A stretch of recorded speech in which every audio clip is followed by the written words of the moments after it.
রাশিয়ার অর্থায়নে নির্মিত রূপপুর পারমাণবিক বিদ্যুৎ কেন্দ্রের ঋণ ও সুদ পরিশোধের টাকা পরিশোধ করতে গিয়ে সমস্যায় পড়েছে বাংলাদেশ। কেন টাকা দিতে পারছে না বাংলাদেশ? অন্য দেশের মাধ্যমে কি টাকা পরিশোধ করা সম্ভব?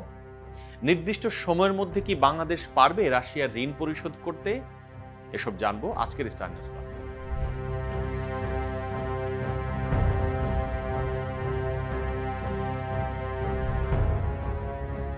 2010 সালে রূপপুর পারমাণবিক বিদ্যুৎ কেন্দ্র প্রকল্প বাস্তবায়নের জন্য রাশিয়ার সাথে চুক্তি করে বাংলাদেশ।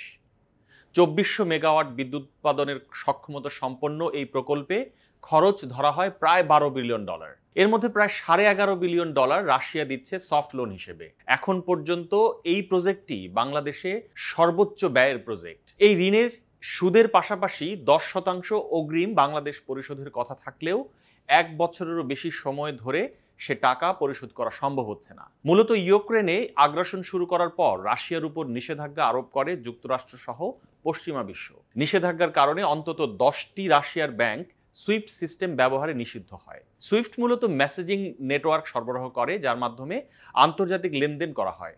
সুইফট ব্যবহার করতে না পারায় বাংলাদেশ রাশিয়াকে পেমেন্ট করতে পারছে না। তাই রাশিয়ার ঋণ ও সুদ পরিশোধের অর্থ বিশেষ একটি অ্যাকাউন্টে জমা রেখেছে বাংলাদেশ। বাংলাদেশ ব্যাংকের এই বিশেষ অ্যাকাউন্টে এখন পর্যন্ত $809 মিলিয়ন জমা হয়েছে। সরকারের বিভিন্ন পক্ষ ইতোমধ্যে রাশিয়াকে কিভাবে অর্থ পাঠানো যায় তা নিয়ে আলোচনার জন্য বৈঠক চালিয়ে যাচ্ছে। চীনের একটি ব্যাংকের মাধ্যমে অর্থ পাঠানোর প্রস্তাব দিয়েছিল রাশিয়া। এই প্রস্তাবের সম্ভাব্যতা যাচাই করা হচ্ছে এখন। ইতোমধ্যে এই প্রকল্পের প্রায় 70% কাজ বাস্তবায়ন হয়েছে। আগামী বছরের 31 ডিসেম্বর নির্মাণ কাজ শেষ হওয়ার কথা। রাশিয়ার সঙ্গে চুক্তি অনুযায়ী 2027 সালের মার্চ থেকে এই প্রকল্পে ঋণের মূল টাকা পরিশোধ করা শুরু হবে।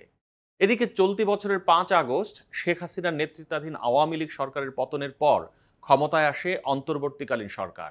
এই সরকার রূপপুরে পারমাণবিক স্থাপনা সহ বিগত সরকারের করা সকল মেগা প্রজেক্টগুলোর ঋণ চুক্তি পুনর্বিবেচনার উদ্যোগ নিয়েছে।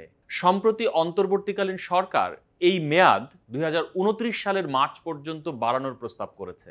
অর্থনীতিবিদরা বলছেন, দেশের অর্থনীতিতে বৈদেশিক মুদ্রার সংকট রয়েছে প্রকট। এর মধ্যে 2027 সাল থেকে যখন এই প্রকল্পের মূল টাকা পরিশোধ করতে হবে, তা দেশের অর্থনীতির জন্য আরো বড় ধরনের চাপ তৈরি করতে পারে। তাই আরো কিছুটা সময় পেলে তা বাংলাদেশের অর্থনৈতিক চাপ সামাল দিতে ইতিবাচক ভূমিকা রাখবে। এই প্রজেক্টের মধ্য দিয়ে বাংলাদেশ বিশ্বে 33তম পারমাণবিক দেশ হিসেবে নাম লেখায়।